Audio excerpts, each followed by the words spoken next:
Okay, welcome to this section on equation solving.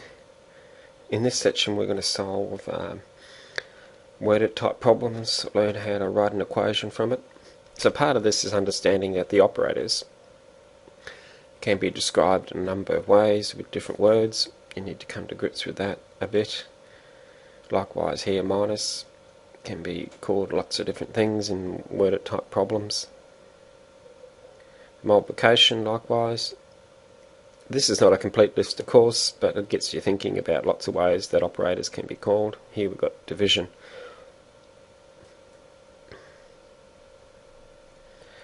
And equals. So again, it's not a complete list, but it gets you thinking about it when you're doing worded problems. Okay, when I first explain this, I always do it in terms of percentages. I find the percentage problems easier to explain, so let's look at the first one. It says 40% of a number is 5. What is its number? So straight away there's an is word, that's going to be an equal sign there, of, and multiplication there. So we've got 40% of a number is 5. That's our equation. So let's see whether we can convert it into operators. So get rid of the percentage sign, divide by 100. Of is multiplication in this situation here. Yeah. Instead of saying number all the time, let's let number be x.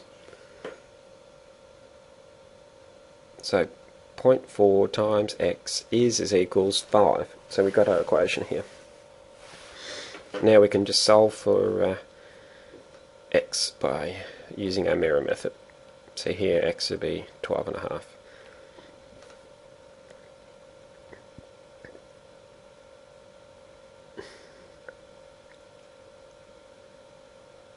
So let's move on to another example. So the next example goes like this. If 5 is 30% of a certain number, what is its number? So once again we've got to write down the sentence. So the certain number would be the variable.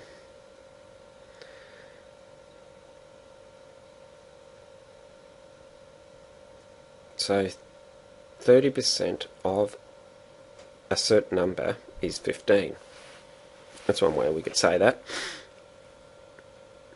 So 30% of x is 15. That confirms what's been set up in the sentence above. Once again, it's all about getting a bit of a routine to when you do this. So get rid of the percentage sign by dividing by 100. Of is multiplication, is equals 15.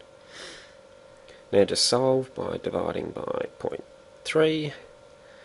So x is equal to 50.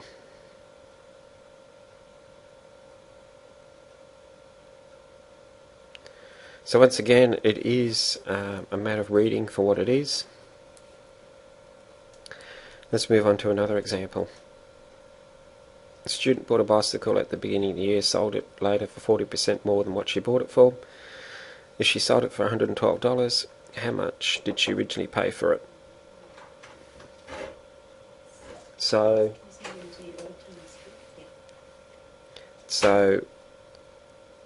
moving our way through this one,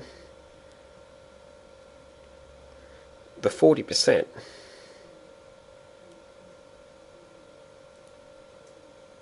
is the original value paid for it. We can call that x.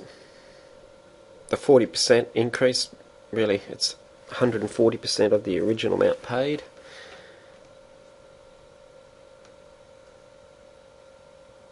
So 140% of x would have to be that $112. So now we've got an equation.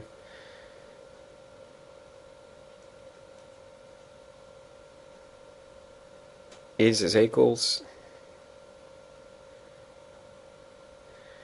Now solving for x.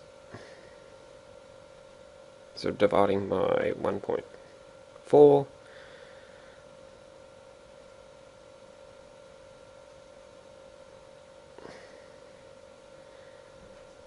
So x is equal to 80. So our answer would be $80. That's how much she originally paid for it. So let's do another one here. So here we got a rectangle. The length of the rectangle is 8 centimeters greater than its width. If the perimeter of the rectangle is 80 centimeters, find the length and width. So we can say that length has to be the width plus 8. That makes sense. Now the perimeter, that's the other thing they give us. It's 80 centimeters. So we've got the perimeter here. So perimeter is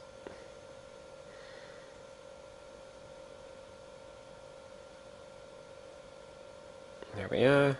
Now the perimeter is 80. We've got 2. Now we can use that first thing we developed, where L is equal to W plus 8. So we can substitute it in where we see L. So where we see L, we can put W plus 8. Because we can't solve a single equation with 2 unknowns in it, but we can solve one with 1 unknown in it. We've been doing that for a while now. So here we are, we just substituted it in. And let's just solve for W now, using the techniques we've learnt previously. And just divide by 2 here, get the 2 to the other side. So get 2W. Now bring the 8 to the other side. It gives us 32. Running out of space here. So that means W would have to equal 16.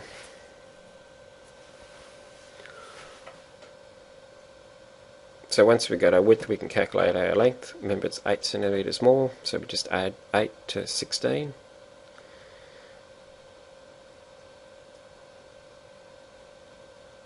So our length would be 24. Let's write down our answer now. So our answer would be that length is 24 centimeters. Remember units. Units are important. And our width would be 16.